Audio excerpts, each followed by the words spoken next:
Членовите на битолското еврејско семејство Калдерон, кои припаѓаат на 3 генерации, допатуваа од 3 континенти, Северна, Јужна Америка и Азија, и се сретнаа во Битола на 75 годишнината од депортацијата на битолските евреи.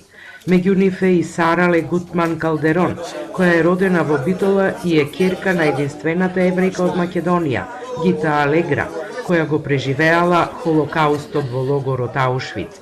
Починала во Израел и оставила порака на својата ќерка да го посети родниот град. Ако беше мојата мајка, сега тука ќе кажеше, победив. Сега имам ново семејство, затоа што го изгубив предходно целото семејство.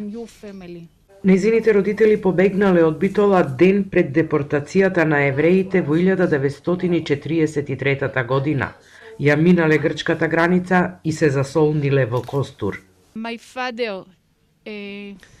Татко ми се придружи на партизаните, а мајка ми со брати остана во Костур. Татко ми се обиде преку езерото да дојде да ги земе со брод со уште еден човек, но германските офицери ги забележале и пукале на нив и не успеа во надмерата.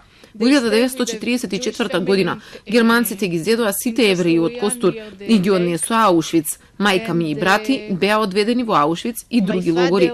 На крај, од 1000 жени преживеа само 30-тина, кога американците пристигнаа и ги ослободија. 75 годишнината од Холокаустот на македонските евреи во Втората светска војна. Годинава ќе биде одбележана во Битола, Скопје и Штип, со низа случувања во наредните 2 дена во спомен на овој трагичен настан.